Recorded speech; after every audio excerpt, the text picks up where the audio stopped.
Hello hello everyone, welcome you all at Lokesh sir unlimited study zone. और अब start कर रहे हैं हिंदी मीडियम सीरीज की ये पहली क्लास है। यहाँ पर स्टार्ट कर रहे हैं आज अपन ग्रेविटेशन मींस गुरुत्वाकर्षण, ठीक ना।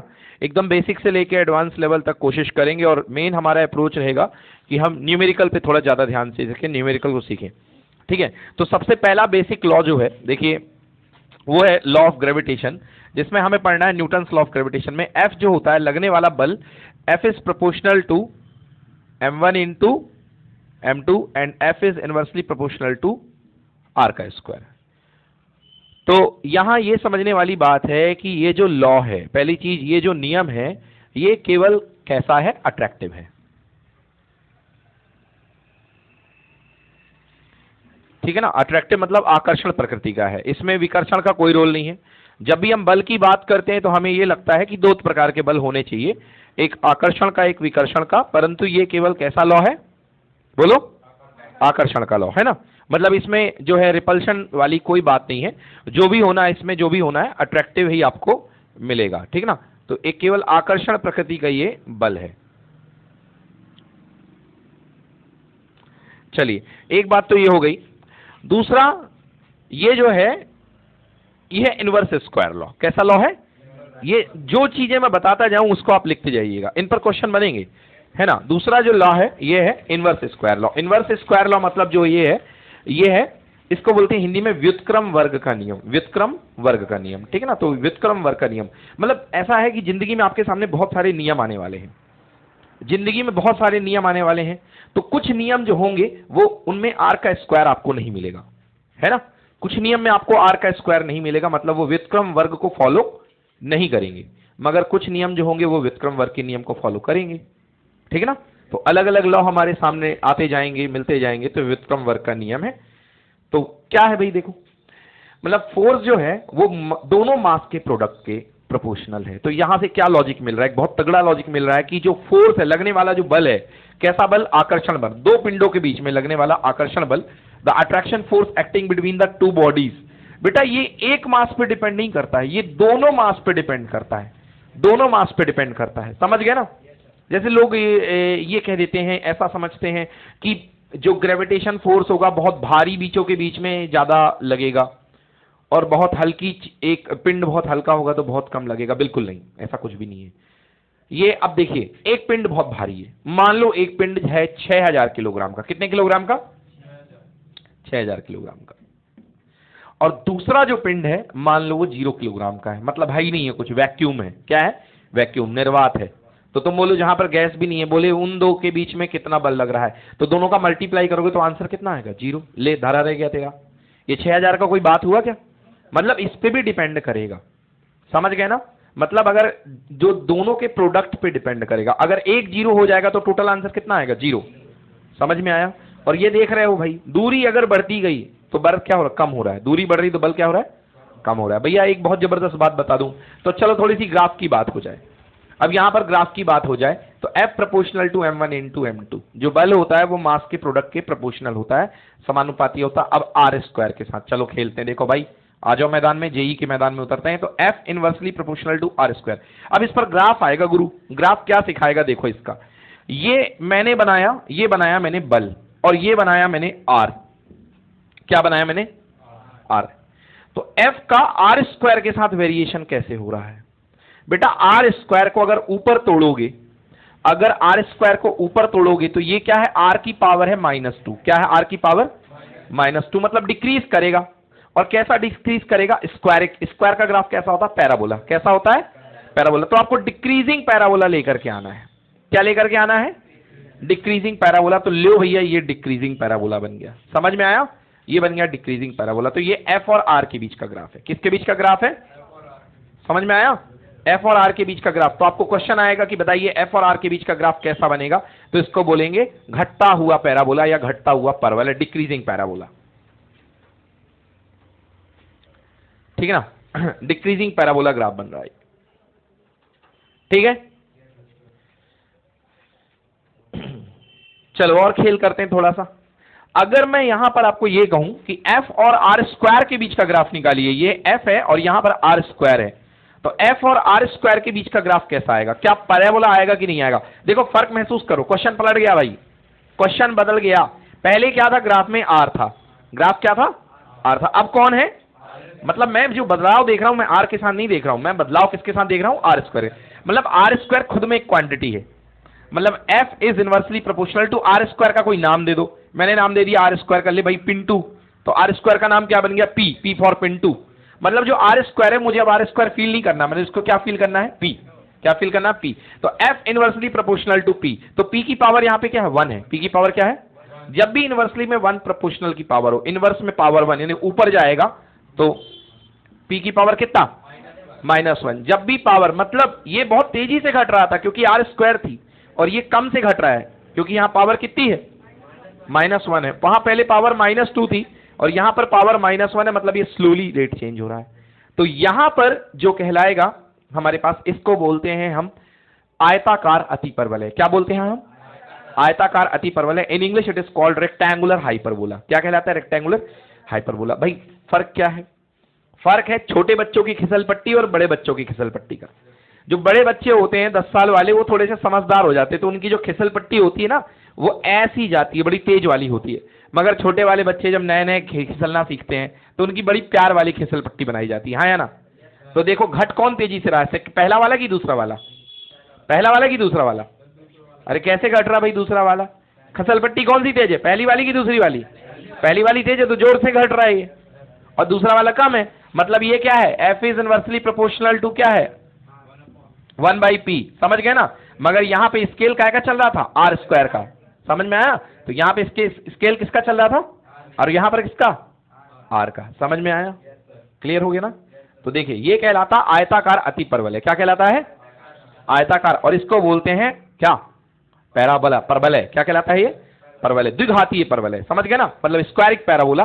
तो ये बहुत तेजी से डिक्रीज करता है और ये बड़े आराम से डिक्रीज करता है, ठीक ना? तो यहां पर 2 पावर का फर्क आ गया है। अब आपसे सवाल में पूछा जा सकता, बताओ कौन सा ग्राफ सही है? तो आपको क्या करेगा? बच्चों को देता है क्या? r स्क्वायर, और बच्चे खटाक से मार के आते हैं चिन्ह में, हाँ r स्क्वायर के साथ वेरी होगा। अरे भैया r स्क्वायर है तो सिंगल पावर बन जाएगा, r स्क्वायर को अपन ने मान लिया पिंटू, तो फिर पिंटू के हिसाब से बदलेगा ना, क्योंकि अपना वेरिएबल क्या है? r स्क्वायर है। भाई जब तक r था तो हम पावर 2 को देख रहे थे, बट यहां पर जब r स्क्वायर है तो हम सिंगल पावर को देखेंगे ना। ठीक है, समझ में आया? चलो छाप लो इसको।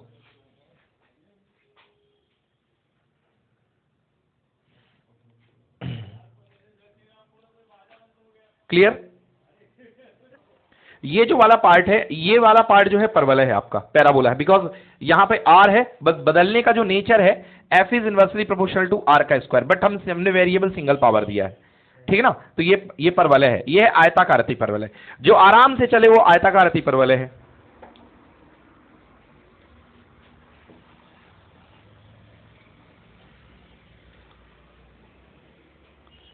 चलो डन।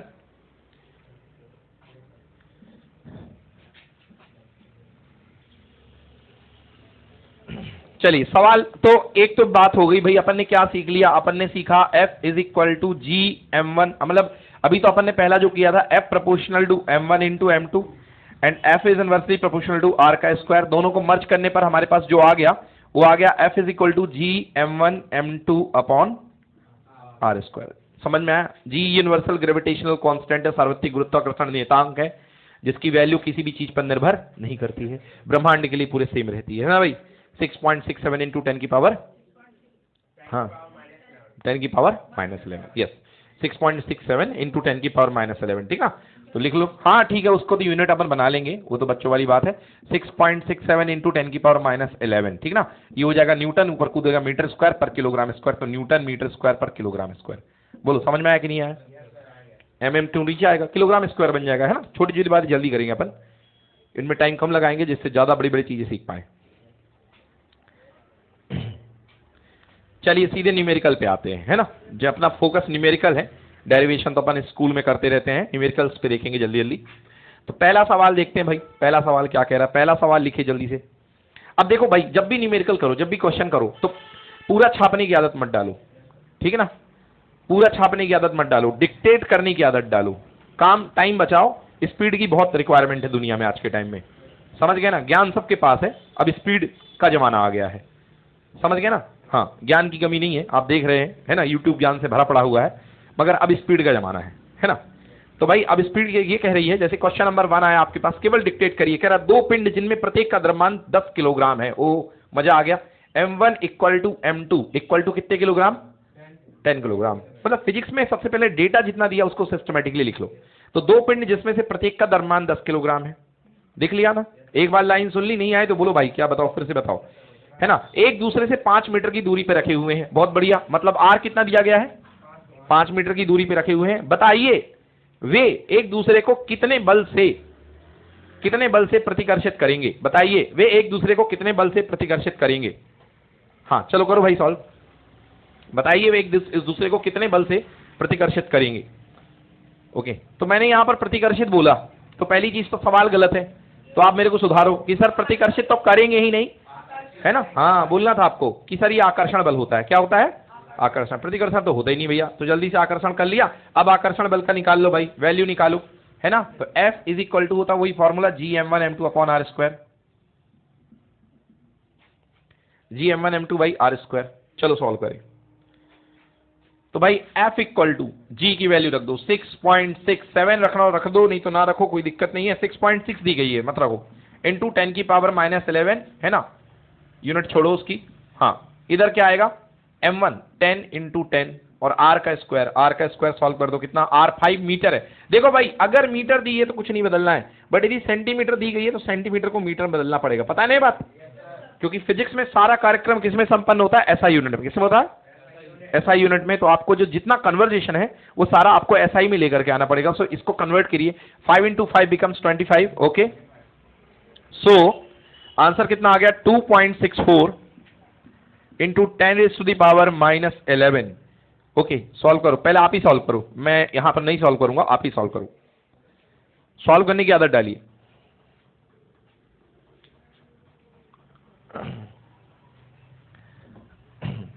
चलो कैसे करोगे सॉल्व? देखो भाई अगर दिक्कत हो रही है तो देखो कैसे करोगे। 6.6 को जिंदा रहने दो, 10 की पावर -11, यार ये 10 कितना बन गया? 100 बन गया। 25 से कितने बार बटे? 4 बार। बोलो हाँ या ना?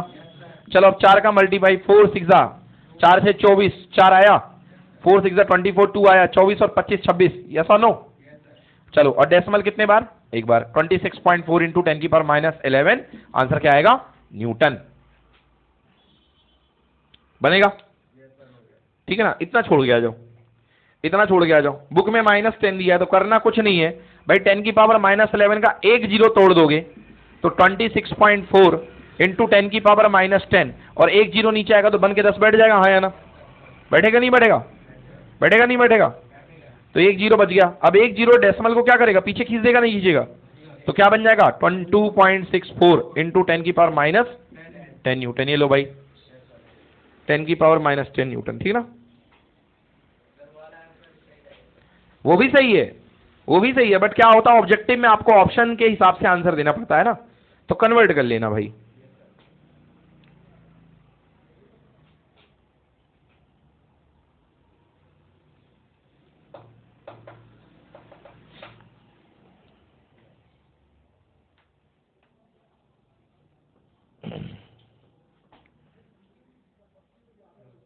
Okay done. चलिए नेक्स्ट क्वेश्चन लिखिए।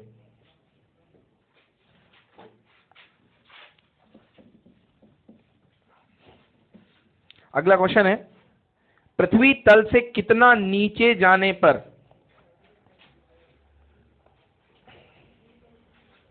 पृथ्वी तल से कितना नीचे जाने पर, ये भैया पृथ्वी तल है, आप यहां बैठे हुए हो, आपसे कह रहा कितना नीचे जाने पर जो गुरुत्वीय त्वरण है, मतलब यहां पे गुरुत्वीय त्वरण जी है सपोज, और यहां पे आपको निकाला जी डैश। गुरुत्वीय त्वरण जो है वो ऊपर जितना सरफेस पर है जी का कितना हो जाएगा भाई साहब? पहला दे रखा आधा हो जाएगा, मतलब जी डैश कितना हो जाना चाहिए भाई साहब? G/2। पहला कह रहा कितना नीचे गहराई में जाओगे कि जी डैश है, दैट बिकम्स कितना? G/2 पहला। ओके, एंड सेकेंड क्वेश्चन है कि G dash becomes G/4। G dash कितना हो जाए? G/4 means how much depth you have to cover that the gravitational acceleration becomes half of the original value and 1/4 of the original value. Okay, and given you have given that the radius of the earth r is equal to 6400 kilometre. चलो भैया जल्दी से solve करो, दिया आपको 2 minute फटाक से। करो सॉल्व।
अब ये सवाल आया और आप कह रहे हैं कि सर ये नहीं बन रहा है, इसका एक ही कारण है, आपको फॉर्मूला नहीं आ रहा बस, और इसके अलावा दूसरा कारण इसका हो ही नहीं सकता है। तो सबसे पहले हमें ये जानना पड़ेगा कि इसमें फॉर्मूला कौन सा अप्लाई होगा। अगर हम अर्थ के नीचे h गहराई या d गहराई तक जाते हैं, ऊपर जाने पर और नीचे जाने पर दो अलग अलग फॉर्मूले होते हैं। So if we moving towards the d depth to the earth, अगर हम अर्थ के नीचे h गहराई या d गहराई तक जाते हैं तो जो फॉर्मूला मेरे पास बनता है g dash equal to G 1 minus H upon R, H गहराई नीचे जाने का। यहां पे मैंने डी यूज किया तो चलो डी यूज लिख लो, बस simple. Okay, G dash equal to G 1 minus D by R, ये डेप्थ का फॉर्मूला है, बस इससे सब कुछ हो जाएगा। आओ देखो कैसे करेंगे। सो जी डैश अपॉन जी कर लो equal to 1 minus D by R. बोलो कोई दिक्कत? ठीक है ना। अब देखिए क्या कह रहा हमसे यहां पे, पहला कह रहा वो डेप्थ फाइंड करो जिसमें कि जो जी है नया वाला जी कितना हो गया, जी बाई 2, कितना हो गया, जी बाई 2। तो G dash equals to G by 2 है, और होल अपॉन कितना, G equals to 1 minus D by are.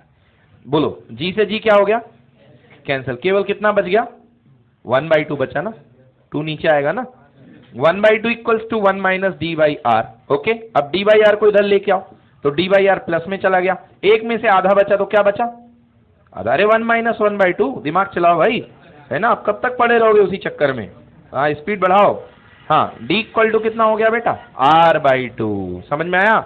मतलब आपको अगर आधी ग्रेविटी तक जाना है तो जमीन के नीचे गड्ढा खोदो, कितना, रेडियस का हाफ, रेडियस का हाफ, रेडियस है 64 किलो 100 किलोमीटर, तो उसका हाफ कितना बनेगा, 3200 100 किलोमीटर। आया समझ में?